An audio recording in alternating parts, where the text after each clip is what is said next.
Di bumi Anoa, Sulawesi Tenggara ada dua raksasa yang terus menggerus tanah dan kehidupan. Tambang dan kelapa sawit, atas nama pembangunan, hutan ditebang, bukit diratakan, dan sungai dialihkan. Namun, di balik janji manis kemajuan ekonomi, ada kenyataan pahit yang dihadapi masyarakat dan lingkungan. Ironisnya, mereka yang berani bersuara untuk melindungi tanah airnya justru seringkali berujung di balik jeruji besi. Kita tahu kisah para aktivis lingkungan di Morowali, juga kisah Iwan di Konawe Selatan, dan masih banyak lagi yang tak terhitung jumlahnya. Mereka membela hak atas lingkungan hidup yang sehat, namun balasan yang diterima adalah pembungkaman. Mari kita jujur pada diri sendiri, tidak ada yang namanya pertambangan ramah hutan. Setiap jengkal tanah yang digali untuk tambang, baik itu legal maupun ilegal, selalu dimulai dengan pengorbanan hutan. Pohon-pohon ditebang, lapisan tanah subur dikupas, perut bumi dikeruk untuk diambil mineralnya. Ini bukan sekadar soal izin, tapi soal konsekuensi ekologis dan sosial yang dampaknya luar biasa besar. Ketika alam rusak, fungsinya sebagai penopang kehidupan manusia ikut hilang, dampaknya pun terasa langsung.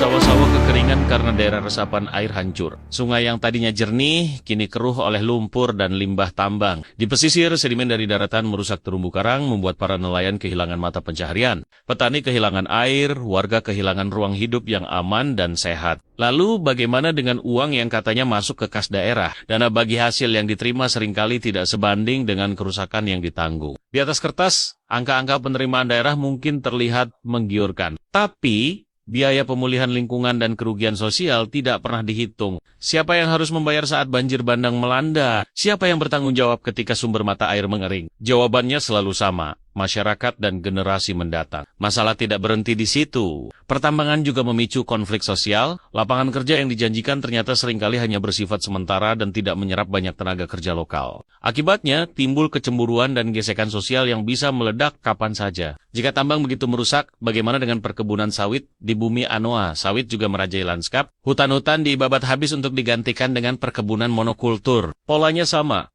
Hutan hilang, keanekaragaman hayati musnah, dan ruang hidup masyarakat adat serta petani kecil semakin terdesak. Mungkin sawit tidak menggali tanah sedalam tambang, tapi ia menggerus ekosistem secara perlahan namun pasti. Tambang dan sawit, meski berbeda wujud, memiliki sifat yang sama, sama-sama rakus lahan. Sama-sama meninggalkan jejak kerusakan ekologis, dan sama-sama menempatkan masyarakat lokal dalam posisi yang paling rentan. Bumi Anoa yang seharusnya menjadi rumah kita bersama kini berubah menjadi arena eksploitasi besar-besaran. Kesejahteraan yang dijanjikan pun tak kunjung merata. Ini adalah pengingat penting bagi kita semua. Pembangunan yang mengorbankan lingkungan dan memicu konflik sosial bukanlah sebuah kemajuan, melainkan penundaan bencana. Sulawesi Tenggara tidak kekurangan sumber daya alam. Yang kita butuhkan saat ini adalah keberanian untuk mengatakan cukup. Cukup menebang, cukup menggali, dan cukup mengorbankan masa depan demi keuntungan sesaat. Pertanyaan bukan lagi apakah tambang dan sawit itu merusak. Pertanyaannya adalah, sampai kapan kita akan terus membiarkan kerusakan ini dianggap sebagai harga yang wajar untuk sebuah pembangunan? Jika alam terus dipaksa menanggung beban yang melampaui batasnya, maka bencana hanyalah soal waktu.